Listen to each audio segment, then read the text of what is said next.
Welcome to LOA Today. I'm Walt Jason. With me today are Joel Elston and Sam Page. This is your Daily Dose of Happy. We are so happy you decided to join us today. And speaking for myself, I'm happy that Sam's back because we've been missing him for the last couple of weeks. So energy back. That's a good thing. Hooray. Indeed. I'm glad to be back here. Yes, for sure. And we're glad to have you. And we actually have another interesting topic lined up for today. This is something that came out of Joel sharing a bit of his reading list with me. I thought, you know what, that actually makes a good topic because the item that he shared with me is a book by James Clear called Atomic Habits, which Joel, I believe you said was one of your favorite books on the topic. And it made me think about how there are really two schools of thought regarding how to deal with the challenges involved, particularly the personal, mental, emotional challenges involved in trying to manifest things when you're feeling stressed for whatever reason. It could be just because you have long-standing tapes that play in your head. It could be just because you have things going on in your current life. There's a lot of possible reasons for it. But the bottom line is we have these resistances, and they prevent us from often manifesting the things that we're looking for. And so different people have proposed different ideas. Some people say, well, go big, dream big, go for the biggest stuff you can, and let whatever shows up within that realm show up. But if you dream big, that way you give yourself the chance to get the big things. Other people say, well, that's fine and dandy, but if you really want to get regular results, do little steps, go for the little things, which I presume is what the whole idea of Atomic Habits is all about. I'm not quite sure, but that's my guess. So I think that's kind of laying the landscape here in terms of what we're going to be talking about. But Joel, you know the book better than I do. Tell us more about what Atomic Habits is all about and why do you like it so much? Well, I also want to say the two are not mutually exclusive, by the way. The idea of you can have a big dream, big ideas, but the pathway of getting there. And Atomic Habits really is not a law of attraction book per se.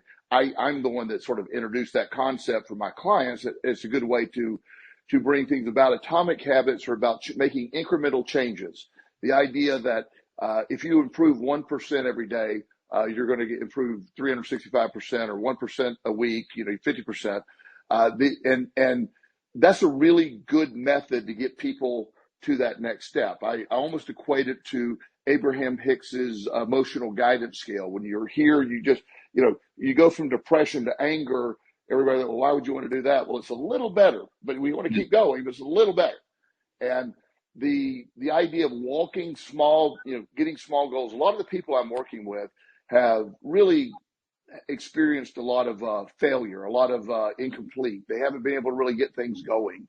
So the idea, if somebody sits down, I've been sitting in my house and haven't left for 3 weeks.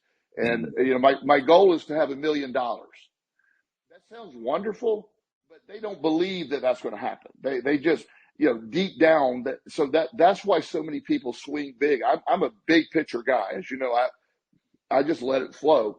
But I didn't start out that way. I had to have incremental gains for me to believe that would happen. And so allowing yourself to approach small goals, improve slowly, make more money slowly or increase all that. Now you start to believe. Then the more you believe, you can increase that and you can attract what you want. But the idea that you have never had any money in your entire life, your family's always struggled. I'm not saying it's impossible to attract a massive amount of money. It's just unlikely because you have no point of reference to be able to feel that way. And so working your way up that pattern of improvement, victory, I'm doing better, you start to believe. So incremental habits toward the big goal is the ultimate way to get it. Most people that I know that have these wild, they come into the law of attraction and they say, I'm going to do all this, I'm going to do it. I've really never seen anybody do that personally. I've seen thousands of people make incremental gains. I've used this analogy before, but a gentleman that was working at Comcast here locally, and he came to me because he said, I've just been making like 60 grand a year for the last 3 years, and I'm bored at my job. And I said, how much do you want to make? And he goes, I don't know, 130, 140. And I said, okay. I said, well, what does the person in the highest paid position that you do? He was a salesman, he supervised a team of salesmen. He said, well, the head guy in the company is always the head guy in the company. He makes about 140 grand a year. That's okay. So we know it can be done. So there's a pattern of doing it.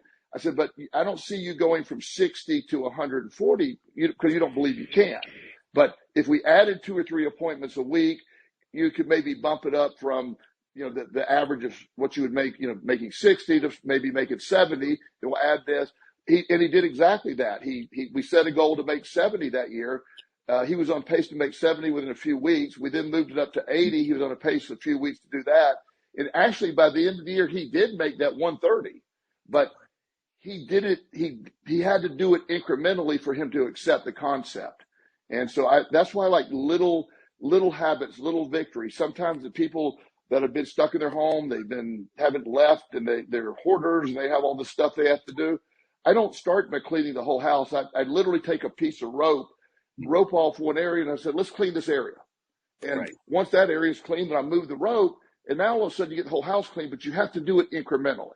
So that's why I'm a big fan of the Atomic Habits method, to convince the brain to buy into the concept that this is a doable way. Does that make any sense?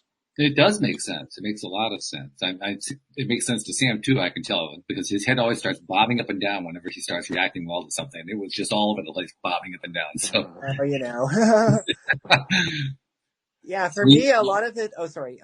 a lot of it just resonates with my understanding of LOA in general, because you think of like The Secret and they give kind of, don't mean this in a bad way, but more surface level or kind of introduction of LOA, and then you think about this and it'll come, boom, but it's more like, it's such a big swing, and it's like the more you believe and the more you raise your vibration, like you kind of start incrementally, and then as you kind of get there and you keep going and going, then maybe you can go for the bigger swings and dream bigger. That's so on point. I use this analogy constantly. I've probably used it on the show over the years 20 times, but the Sir Roger Bannister in the mid 60s did something nobody did in the history of the world before that. He broke the 4-minute mile. It was deemed impossible. People had tried it. There was a lot of people that ran 4 minutes, but nobody could get under 4 minutes. It literally was considered the impossible record to break. So when he broke it, within a month or two after him breaking it, something like 12 people broke that. And now it's down to like 3 minutes and 51. I mean, it's really low. And all that changed was people's belief that it could be broken, and then it was easily broken. High school kids almost run that now. So it used to be the impossible record. That's just pretty standard now. So that concept, all that changed was a belief. The human body didn't change that much. The equipment back then, it was all equal. Nowadays, equipment makes a big difference, but back then they broke it after he broke it because they believed it could be done. So the same with me. When I struggled for years with a gambling addiction, I had no money. I had $250,000 in credit card debt. I had $20,000 of restitution to the state of Florida, and it was an impossible thing to get through that. I could never understand that. And then eventually, I got in recovery, and I got the credit card debt. I negotiated it down, and I started to believe a little bit, and then I got everything paid off. But yet I was always seeming to have just enough money. It was just never enough. It was just enough, but it was not enough to do more. But I had a belief of that was sort of a limit that I could get to. And when I started changing that, my perspective, and then, 1 month, I ended up with a couple extra $100. And then, you get to a point, money was my biggest struggle for so many years. And I'm really grateful to say that money's not even on my radar anymore. It's just not a thing that I even think about. It's something I'm grateful for what I have, but I don't have to spend any energy. It's on autopilot right now. So that's a great way to be, but I had to believe in that incremental process. And I'm talking how my mind works. And a lot of the people I work with sort of are that way. I have never been, I am the ultimate Abraham Hicks fan, as you know, but the one area that I've never been on board with, sit on the couch and somebody's bringing you a couple $1 million if you want it hard enough. I've never seen that happen personally, really. But I've seen a lot of people go out, take action, incrementally grow, do things a little bit. And just like Sam's saying, each time you increase, you have a range of frequency that you're going with. And you can't just go from, let's call it a zero, one or two vibration, and then go to the level 10 vibration automatically. You almost have to work your way up. So as you increase that vibration, you become better at increasing your vibration. Then it becomes easier. So Sam's point was dead on. It's almost like a muscle. If I want to, if Walt, you call me up and say, Joel, I want to bench press 300 pounds. And I said, okay, well, we'll do that. But we're not going to go to the gym and me hand you a bar with 300 pounds on it. You do it day one. But I mean, you may be able to, but I'm saying in theory. Well, actually, no, I couldn't. But if you wanted to really do that, we would start with wherever you're at, and we would incrementally add small amounts. And not only does your body adapt to it, your brain adapts to your ability to do it. Then you expect to do it, and when you do get there, you will do it. Yeah. And just a minor point, but I don't believe Abraham Hicks actually said that you should be able to just manifest from your couch. There are people who have interpreted it that way, but my understanding of what they've said is they are trying to encourage people to get into a belief state before they take action. So they advocate, focus your attention there, focus on your belief state. They don't actually say, as well as I would like them to, they don't actually say then take action. I wish they would say that part, but they don't really say that part. Well, as you know, I have literally both books memorized. So, so actually she does say at one point, action is not necessary, just the belief. She actually says that. Yeah. Then she actually says, again, action is more powerful so she does get there. Right. But it's kind of contradictory to a lot of people. Yeah, it's kind of indirect, so it makes it confusing. I want to run something by you just to see what your take is on it, because I've always been fascinated by this idea of the incremental approach, and many people have expressed it here on the program as well. And I think there's a lot of merit in it. But I've also found, just from my own experience, particularly with money, that the incremental approach is not evenly spaced steps. Often it is, like for instance, if I wanted to manifest $50 and then $100 and $200 and so forth, that often plays out that way. But somewhere along, whoops, we just lost Joel. No, we're good. We're good. It was brief. Yeah, very brief. But at some point, what happens with me anyway is, I've manifested, certain incremental levels, and then all of a sudden I have like a quantum leap. Totally unexpected, totally unplanned, and it's just like, whoa, what happened there? I was in the hundreds, now I'm in the tens of thousands. What happened? I don't get it. And that's happened a couple times. Well, and I believe the incremental leads to the quantum leap. I think, again, from what I've witnessed and experienced, I need the incremental, and then I have the quantum leap. I have never had the quantum leap without the incremental. No, that makes sense. Yeah. That fits my experience as well. It's just kind of interesting. It's like, I guess it's because we as humans kind of expect, the incremental makes sense, so it's got to be always in increments. And then when it's not, it's like, whoa, what happened? Yeah, well, you expect it enough, and then once I started realizing how to use this, and I became very confident using it, then the incremental was never needed. I don't do incremental on this at all anymore, but it's a starting process particularly for people who have had trouble manifesting what they want. People that have struggled greatly, also people coming from a very low bottom. They tend to need the incremental to almost as training wheels to get them to the mindset. If you come from a upper middle class family and everything's fine, and you say, I want to use the law of attraction, you have a lot of evidence of success and wealth around you. So maybe you don't need the incremental as much. But when you come from, really low bottoms and no sign of any wealth or anything along those lines, then incrementals allows you to believe. And I think that's what's missing a lot, with the simple, if you want it bad enough, you can have it, is true. But to really believe it goes beyond wanting. Really believe it with all your heart, and you have no idea what it feels like. You have to start a path of what that feels like. I think it's also worth noting that incremental doesn't actually define a particular amount. It's just, it has the implication of being a relatively small change, but small is undefined. So one person's increment could be a tiny step, and another person's increment could be, for that same person, a huge step, just because they have different ideas of what the increments are. Well, and again, everything's perspective based. I work with a lot of extremely wealthy families. I mean, billionaire families. Mm. And their version, my version of success and wealth and all that is, sort of what's around me. And, I do very well and very proud of where I'm at, but they spend more than I make in a year on, plane travel a year. It's just, they do. Again, I'm very happy for them. That's actually, it's just, they have come to expect, hey, I want to go to Geneva and the private plane's going to take me and the trip's going to cost $90,000 each way. I'm good with that. And then I'll do that next weekend. One family I know has $1.7 million of travel expense for this last month alone. Wow. Yeah. But they also have $6 billion. So yeah, it's relative. It's relative, and the perspective is going to vary based on what your experience is. I mean, I don't mean to suggest that the incremental approach has weaknesses to it. I don't mean that at all. I actually believe it's really, really good.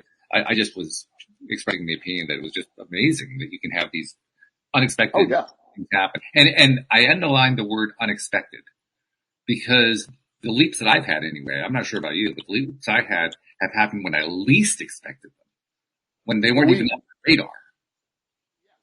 Yes, and that's what we've always talked about, because once you bring it into reality, you do it there, and then you let go of it, it shows up. Right. That's what it seems like unexpected. You've already and I get it. It's not really unexpected. You've worked to expect it, and it's going to come along. You've just taken your attention off of it, and then it gets filled quickly because you're not pushing it away with too much attention. The most recent example of it comes from my recent divorce. And in that situation, as listeners know, my wife had this gardening business that she'd run for years. I actually ran it for the last few years of our marriage. And my intention was essentially to make sure that she continued and was able to, maintain her income on it. Because I just have this very strong belief that no matter what happens in my life, even if it's something I don't like, I always want to leave people better off than when I encountered them in the first place. And for me, that was a way to do that with my ex-wife. To my surprise and actually to my shock, well, two things happened. First, during the negotiation process for the divorce, she was adamant that business belonged completely to her. Why should she have to give any of it up to me? And so I said, oh, well, fine. I'm okay with it. Just, I'll give you the whole 100%. No big deal. A month after the divorce, she announced she's going to close the business. I said, what? Wait a minute. What are you talking about? Wow. And so that led me to buy her out. But my point there is that was so completely unexpected. I didn't expect her to say, I'm going to close the business. But by her doing that and me giving her a buyout offer, that basically solved an income problem for me that I was still trying to figure out. Right. Totally unexpectedly. And I love that, because it also, the way you handled it, and yes, okay, sure, you just sort of gave it up, so to speak. Mm-hmm. And, I can't speculate what happened with her, but inside of her is like, I can't run this. I can't figure this out without Walt. The reason was. The reason, I can tell you what the reason was. The reason was that she had developed her own negative associations with the business, such that if a phone call came in, she was already so traumatized she couldn't even answer the phone because she was afraid of some sort of issue. That's clearly not taught at Harvard Business School. Not really, no. Yeah. That's good. It might be taught at the Harvard Department of Psychology, but no. I was going to say, I think that's like nine buildings over, but you're right.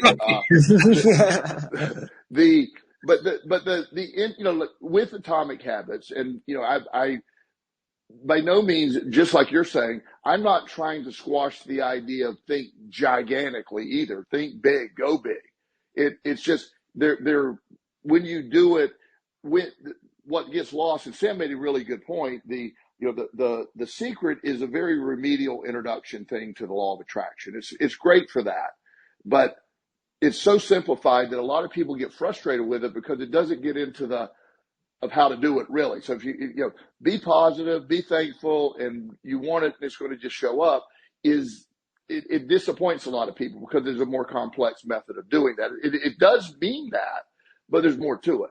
So the deeper run when you start you start realizing, like with any of these methods, but thinking big, having great ideas, not getting pigeonholed on the same thing over and over again. That's really necessary for this process. So I'm a big, dream big, think big, grow big. All that stuff is fantastic. But getting stuck just on that is something that, there's several people I'll see on, I don't usually follow many of these people, but some of the Instagram people, they're just trying to get followers, and, they're just making it, I just was sitting home and I envisioned this and it appeared, and, and I hope that was true for them, but I'm going, okay, I'm a little suspicious of that claim. Especially in these days, that's surprising. Yeah. Well, one of the things that I found funny is one time I came out from a grocery store, and there's this guy leaning up against my car with somebody taking a picture of it. And I said, "Can I help you?" And he goes, "No, I'm on Instagram." And I said, "Okay." What? I said, "Well," he said, "Well, he said, he's laughing. He goes, I want to tell everybody this is my car." I had a feeling that's where that was going. Yeah. How did you feel Okay. about that? Yeah, I don't care. That's fine. I love that. So You get to see that side of it. That's pretty unusual, I have to say. yeah. I didn't know what he was doing. I guess he's telling everybody his program works so well. He manifested this card. Yeah.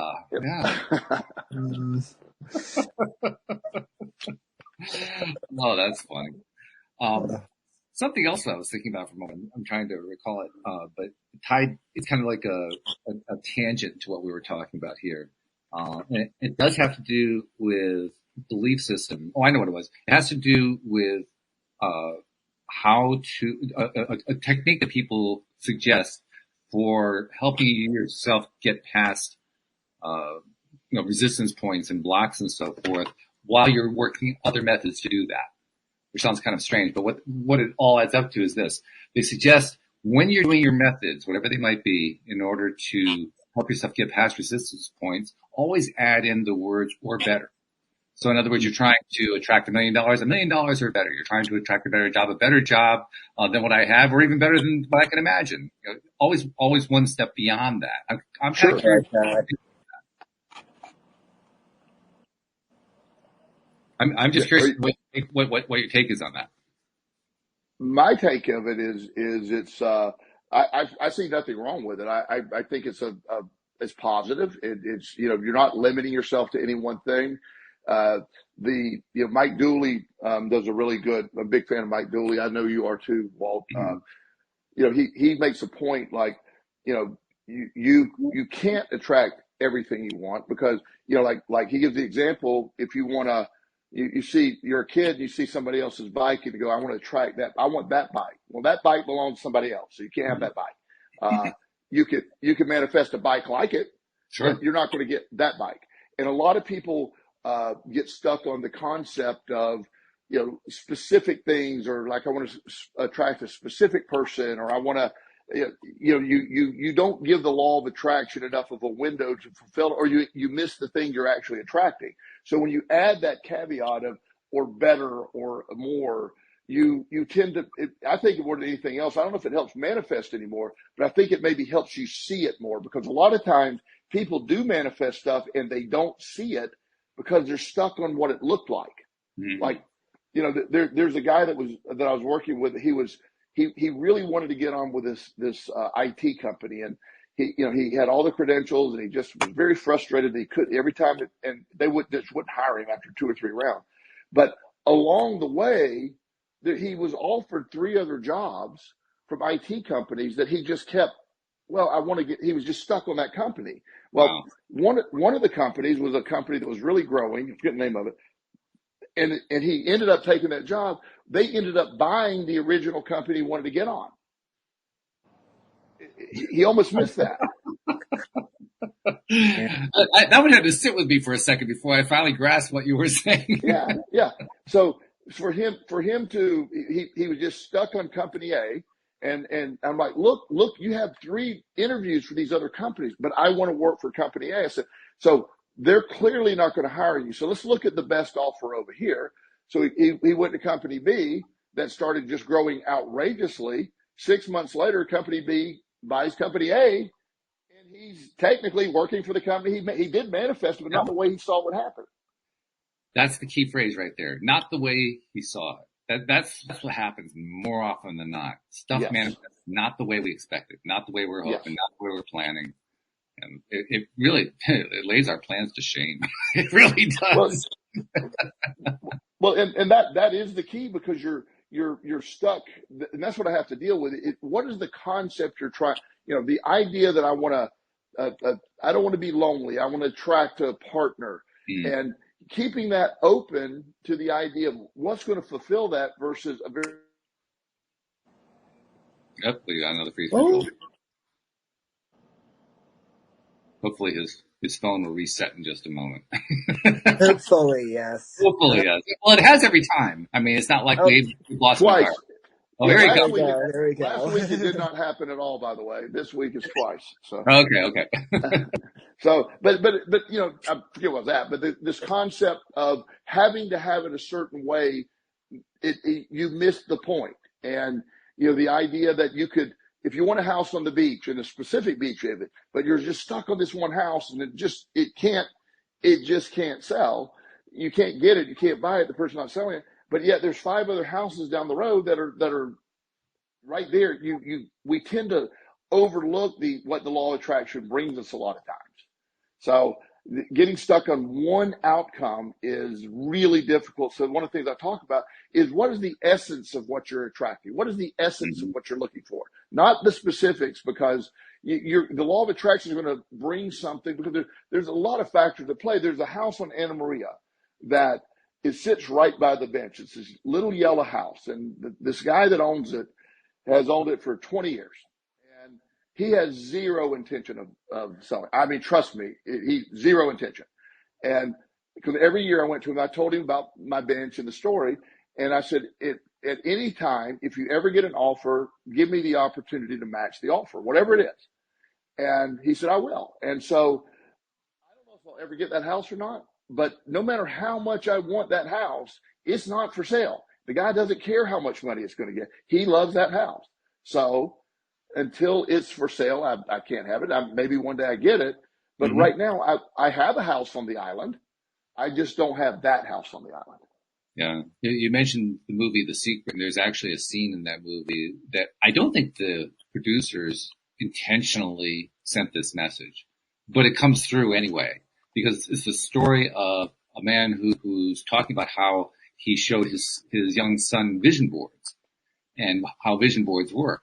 And in the course of doing so, he realizes that a house on the vision board is the one that they're now living in, and he hadn't made the connection that they'd actually gotten the actual house he had put onto the vision board.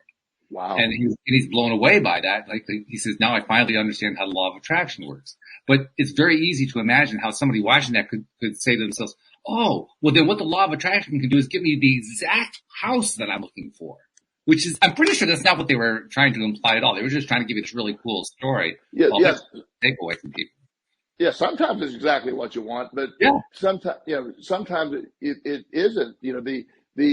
I have a client that a few years ago got divorced from his wife, and he did not want the divorce at all. He was heartbroken, and he said, I'm going to attract her back in my life. Yeah. And I said, well, let's see how that works out. And, the outcome of that was pretty good to be pretty obvious. They were not a good match. And in the process of, he was doing a lot of stuff, a lot of self-help stuff. He was attending lectures. He's law of attraction guy. He's also a neuroscience guy. So he was really immersing himself in the concept, and with the intention of attracting his ex-wife back to his life. And along the way, he kept running into this one lady at all these conferences, and they became really close friends. And so one night we're all having dinner, and he's like, yeah, I've been trying to attract my wife, and it just hasn't worked. And I see this lady looking at him like she's obviously in love with him. I mean, it's just, he doesn't. I go, I think it's worked. I just don't think you understand it's worked. Nice phrase. Nice phrase. Nice. And she got a huge smile and actually just blushed a lot. And he goes, what do you mean? I go, bro, you got to figure this out. You got to work with me here. So, but they're married and they're happy. Well, they They're are. really happy. Oh, But love but that. he was looking. He wasn't understanding. He attracted exactly what this lady that he's married to is just really sharp. They have a great sense of humor. She's super organized. He's sort of like me, train wreck, but that energy goes together well. Yeah.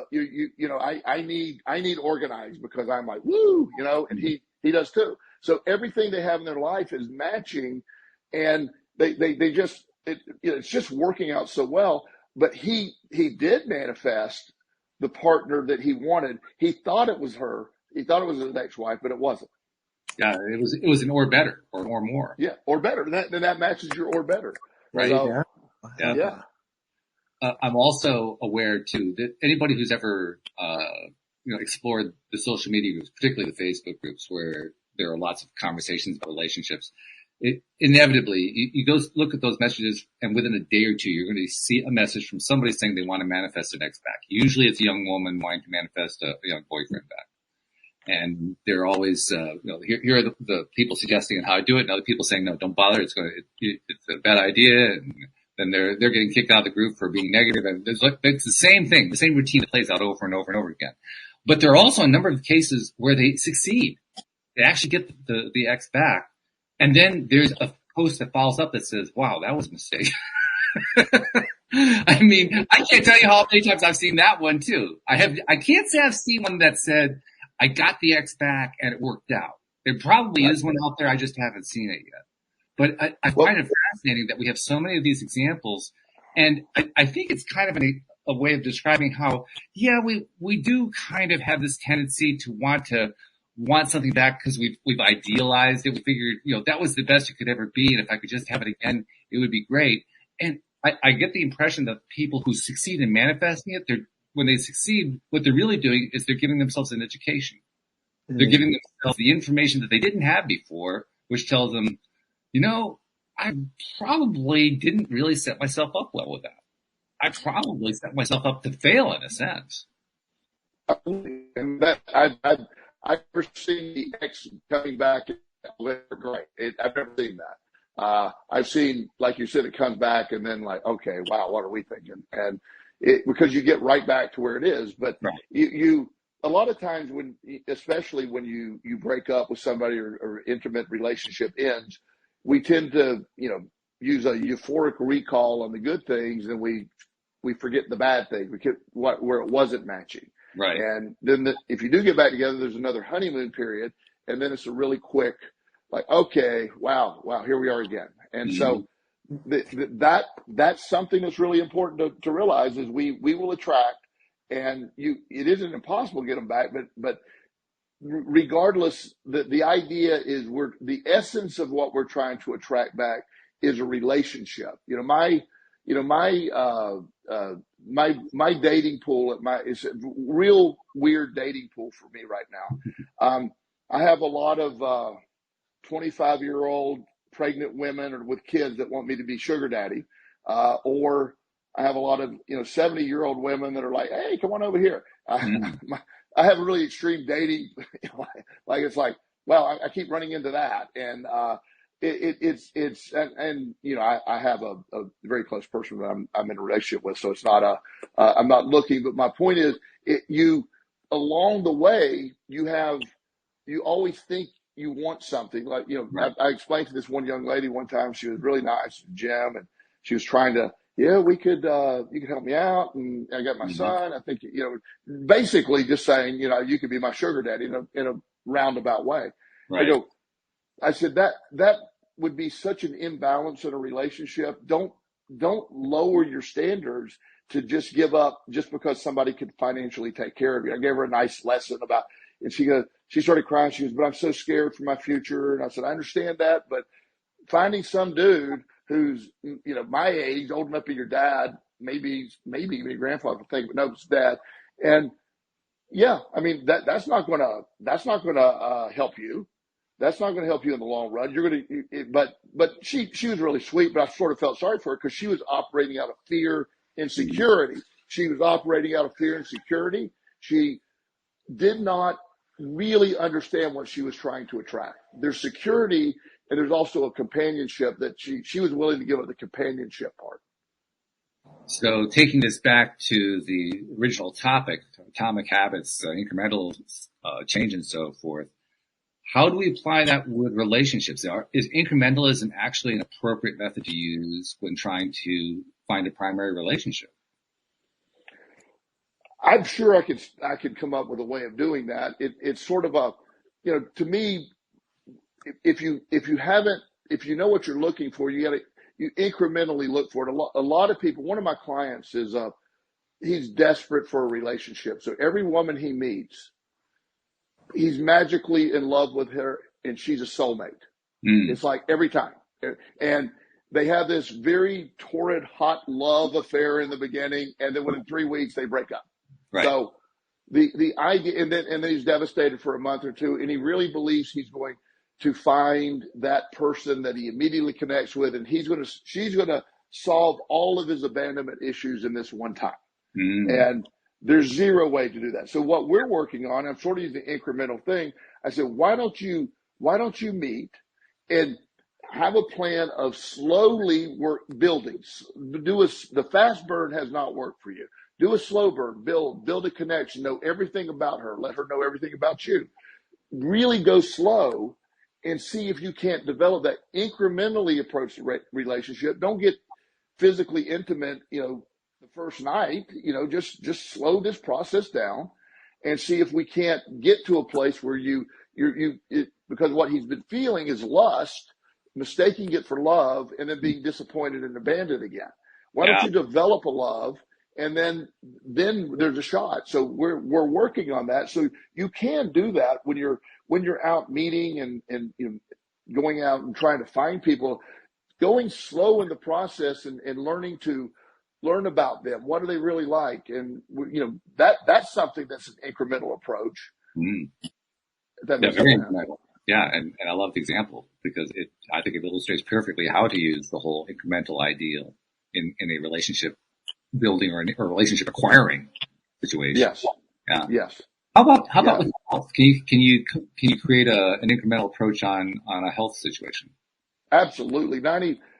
And stop me on a rant. So you hit one of my topics. I don't like to stop you on a rant. Your rants are great rants. Why would I stop that? Sam, am I right or am I right? Come on. Rant away. Yeah. 90% of our health issues are poor lifestyle. It's not, it's eating terribly. It's not exercising. It's poor mental health. It's a lot of things. So the ultimate solution to health is incremental improvements. When I start with someone and we're focusing on health, their weight or whatever, one of the first things I do is, if they're drinking sodas, let's substitute one soda a day for water, and then maybe eventually only drink water. And then you incrementally add these healthier things. If you're walking, if y'all look at their phone and their step counter, you only walked 500 steps yesterday. Let's walk 600 steps today. Incrementally increase that. And they then start going, and then it drastically moves up. That's when you can see huge leaps forward, because when the body gets healthy, the body has the ability to heal itself. It can only heal itself from a healthy point. It has all these factors in it. There's nothing a pharmacy can make that your body can't produce. It's just when the system is shut down, it isn't actively, immune system is not responding correctly. When you're in fight or flight mechanism with stress and anxiety, your immune system isn't working well. When you're overweight, your liver gets covered in fat and it doesn't function properly to filter out the poisons. Your kidneys aren't functioning well. Your body is, when you eat a bunch of sugar, your pancreas is working full time to produce massive amounts of insulin to disperse the sugar to save the body. When you drink too much, the liver is panicking to get the alcohol out of there. So incremental changes in health is really the ultimate way to change your health. Again, Western medicine tends to overlook nutrition and these factors that I'm talking about.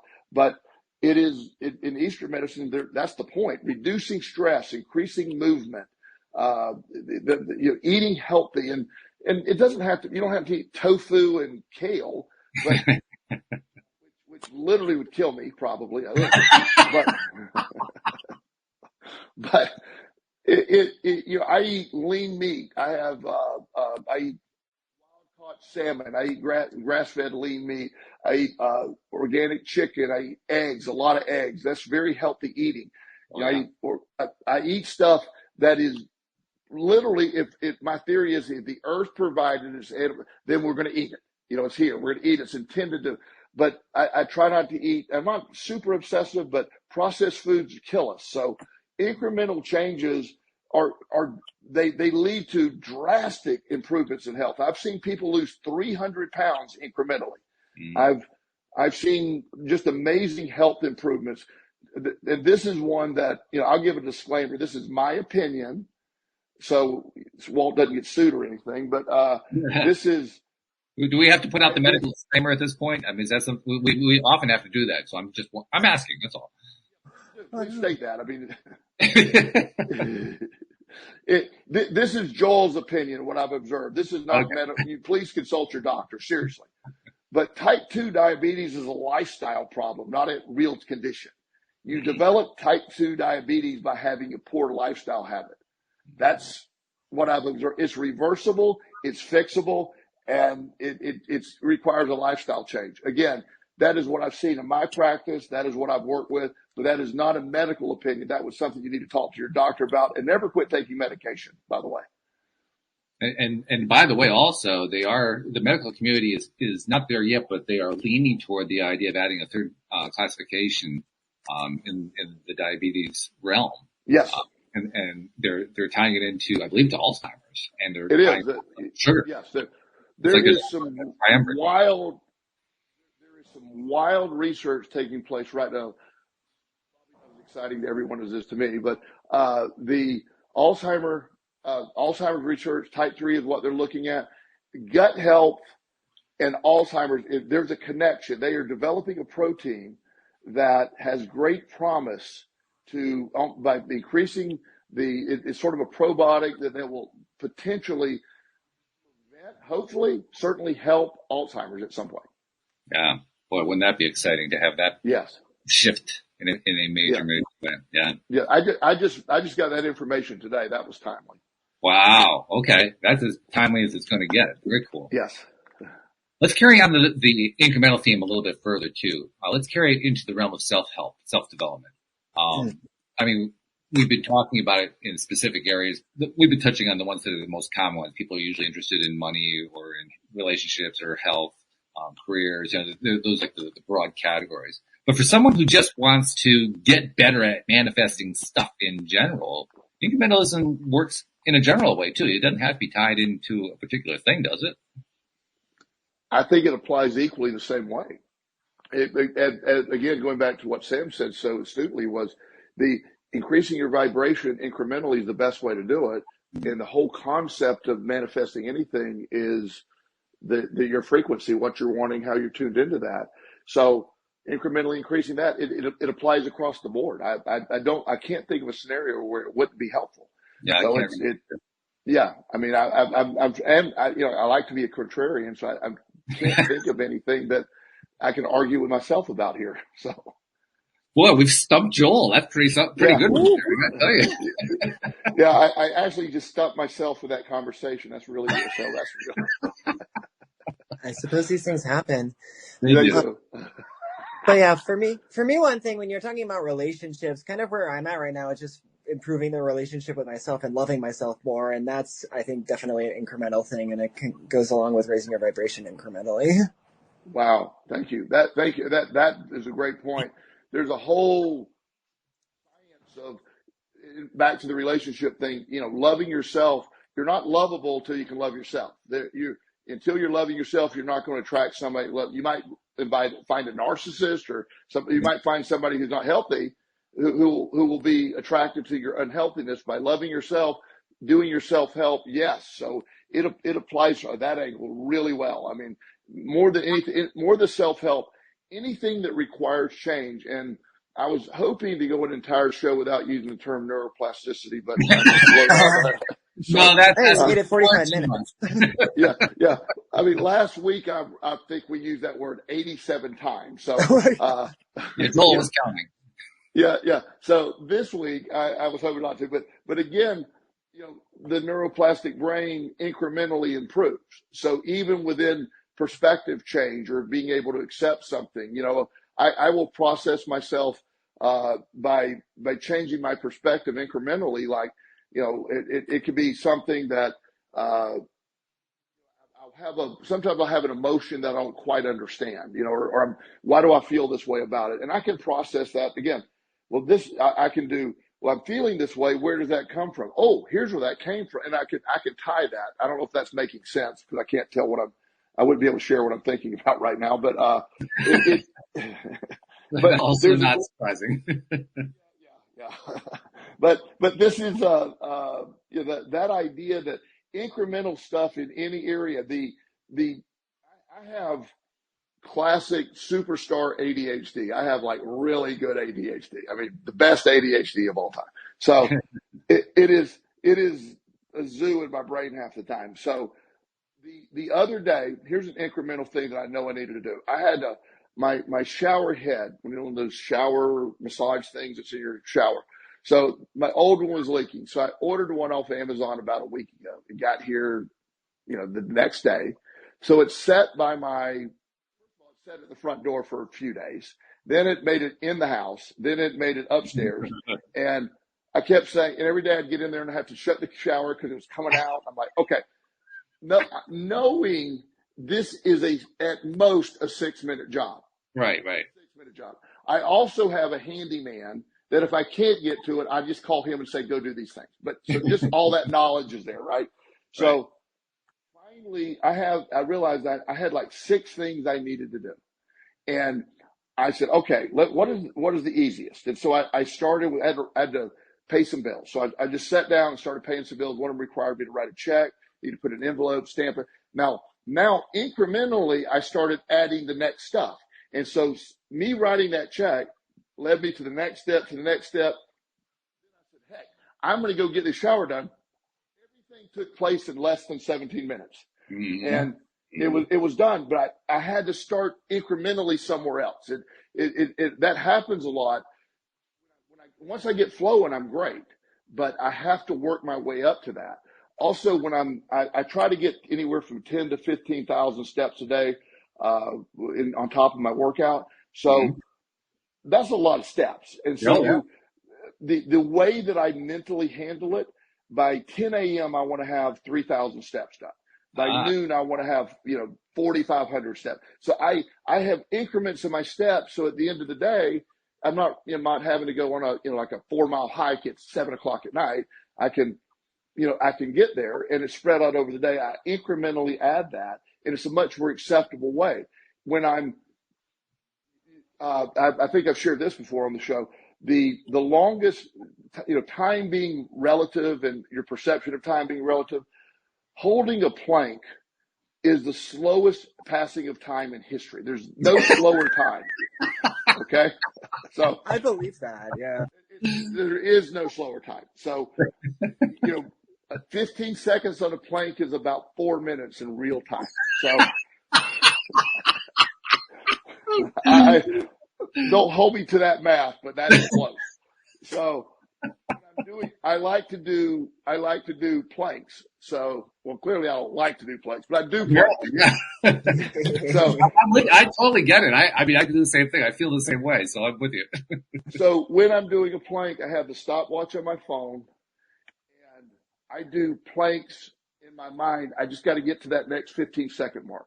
15-second mark. I hold it the entire time, but I look at it every 15 seconds. I only got 15 more seconds, then only got 15. So I can do a 2-minute plank, but I have to do it 15 seconds at a time, meaning I don't stop, but I just look at it. It helps me to do it. If I just go for 2 minutes, it's like, I can't do it. So I use incremental mindset. I look at, when I get down to that last 10 seconds, only like 2 seconds, 3 seconds, whatever.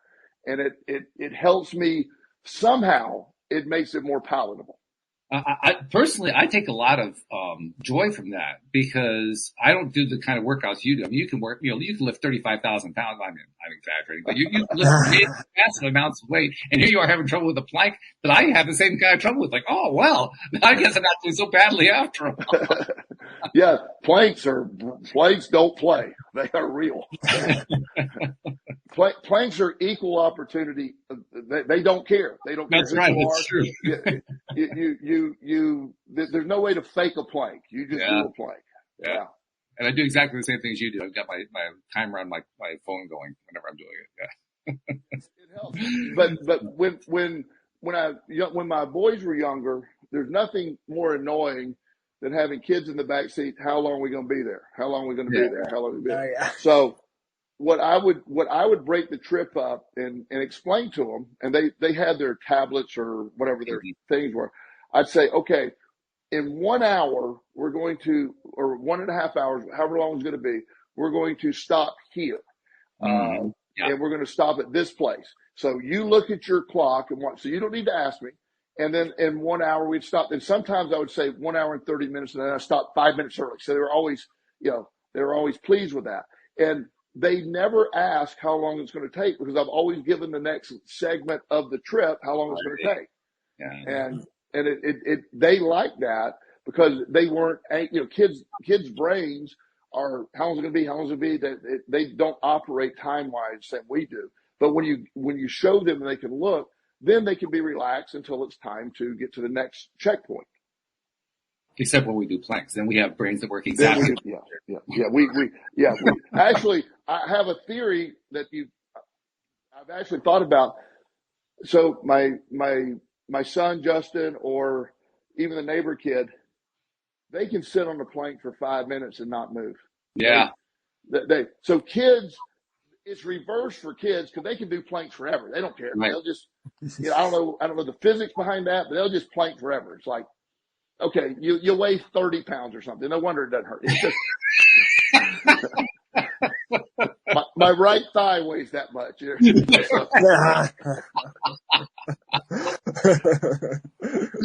Oh, I love that. That is so funny. In the few minutes that we have left, there's one of the concepts I want to bring here that I think is tying in pretty nicely with what we're talking about, and it's fairly important. It's the idea that when we are trying to make these changes and we run into resistances, we're running into mental resistances. I mean, even with the plank, that it's a mental resistance that's going on there. Absolutely. It feels like it's a physical one. I mean, my shoulders are shaking, my arms are shaking, all that kind of stuff, but it's a mental resistance. Yes. And so once again, the incrementalism becomes a big piece of it. Now, I want to tie in again to Abraham Hicks because Abraham Hicks actually has a process. I never really thought about it this way, but it actually is an incremental process.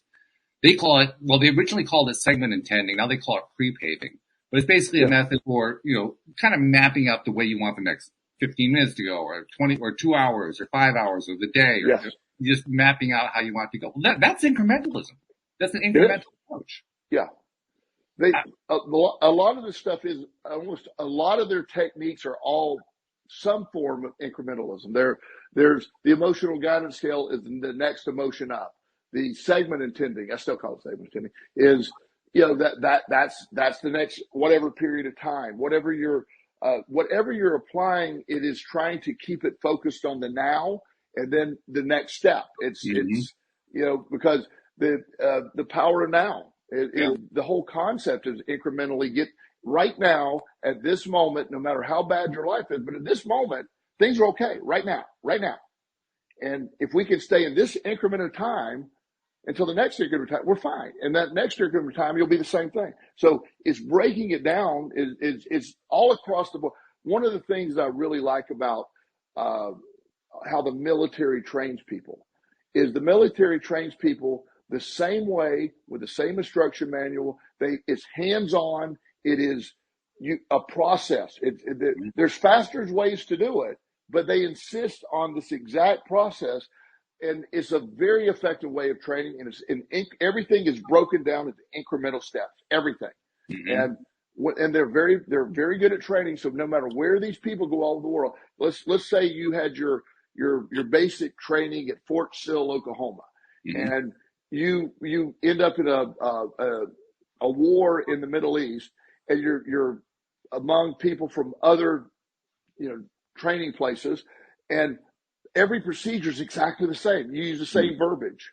Mm-hmm. There's rocket launcher. They have the same back blast area clear. They have it. They Mm-hmm. all say the same thing every time, and that way they're very efficient. Mm-hmm. It's been proven as the best way to learn. Incremental learning is the best way to learn.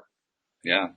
And the segmenting of it is the way to break it down into those pieces so that we can absorb it. And I love that part in particular. One other thing I want to tie in before we run out of time here, again, another Abraham Hicks concept that kind of tangents off of this, is that whenever we're trying to make these steps forward and we end up, the example I'm thinking of that they give is one where somebody falls in love.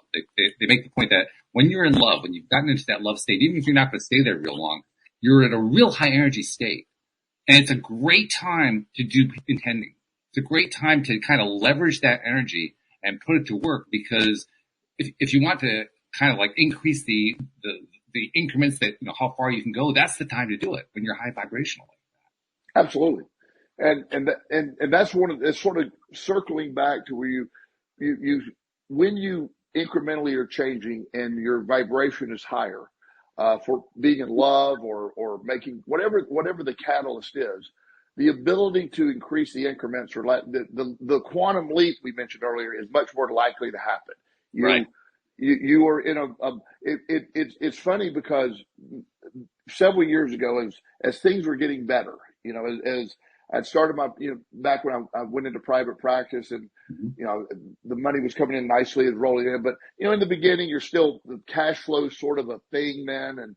And, so I always found it amazing. It would be like, okay, no payments came in today. So, oh boy, no payments came. I mean, it's good. I'm fine. I remind myself everything's fine. And then the next day, like one little payment would come in. Then all of a sudden, here's a big payment. Here's another. It's like, wow. And one day, like all the payments came in. There was no reason they should have all come in the same day, but they did. So it tends to sort of grow on itself. Like good days, like you feel good starting morning, your attitude's good. The day tends to be better. If you start, that's the most basic 101 sort of law of attraction. But the high vibration that you're at when you're in love, or you whatever that thing that takes your high vibration up, that's the time to all that stuff. You keep adding. That's your strongest state, and that helps the most. That's when you get the most done. That's really powerful stuff. Hey, Sam, a couple things. First of all, thanks for jumping in, because you jumped in a few times, so that's a good thing. Oh yeah, happy to do so. But as you've been listening to Joel today, what's the thing that jumps out to you the most? What's the one that for you resonated the most? Well, I think definitely a lot of this has been the incremental thing. I think when you're doing anything incrementally, it's easier for your brain and body to digest and everything. But also, I liked how you said focusing on the essence of something instead of specifics, because Abraham says go general, and I think essence is a great way of reframing that, because then you can really just kind of focus on the vibration and energy of whatever it is you're seeking. So I like that. That came up a few times too. Good, thank you. I like that word better because it helps me visually see it. What am I seeking? I want financial security. I don't care where it comes from. The essence of it is financial security. I'm not stuck on one outcome. I actually wrote down think about the essence of, and then this, that to something to work on. Well, that's good. And one of the other things, are you familiar, either of you, with Wim Hof? I know the name. Wim Hof is this guy that he sort of this, I don't know exactly where he's from, but he does a breathing technique, and it's a very effective breathing technique, and he has an app. I highly recommend it. I won't get into all the benefits of it, but one of the things, you breathe, you breathe for about 30 breaths, really deep. I mean, very forceful in and out for 30 breaths. Then you hold your breath. You hold it as long as you can after you let that last breath out. So the first time I did that, I did the 30, that in and out. So then I held it. I could only hold my breath for about 22 seconds. And I mean, I don't know if that's good or bad, but that was the first time I did it. Sure. And you do 3 or 4 rounds. So the second round I did it, I was able to hold my breath for about 1 minute and 5 seconds. Wow. The third round, I could hold my breath for 1 minute and 30 seconds. When I do it now, I can go 1 minute and 45, sometimes 2 minutes. Wow. And, It's nice. but that happened literally incremental. There's another thing that listen, in Atomic Habits, the guy's talking about cats and the way they learn incrementally. So they put food in a maze for a cat, and they kept putting the cats in the same maze over and over.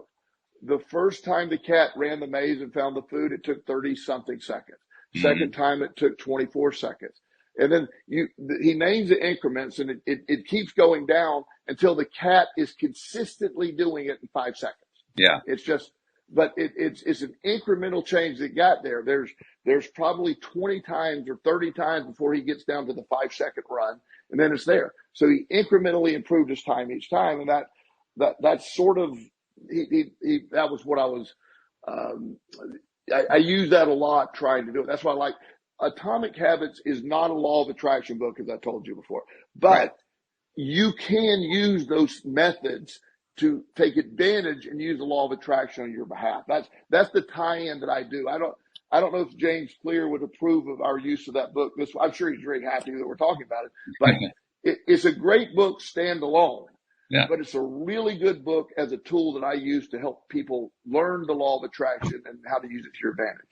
I think that's fine. In fact, I would tend to look at something like that is the law of attraction is involved in and affects everything that happens in life. So why not the James Clear? Yeah. Anything else really, for that matter. Sure. Yeah. So good stuff. All right. Well, thank you guys very much. Thank you to our podcast listeners everywhere. We'll see you all next time here on LOA Today. Goodbye, everybody.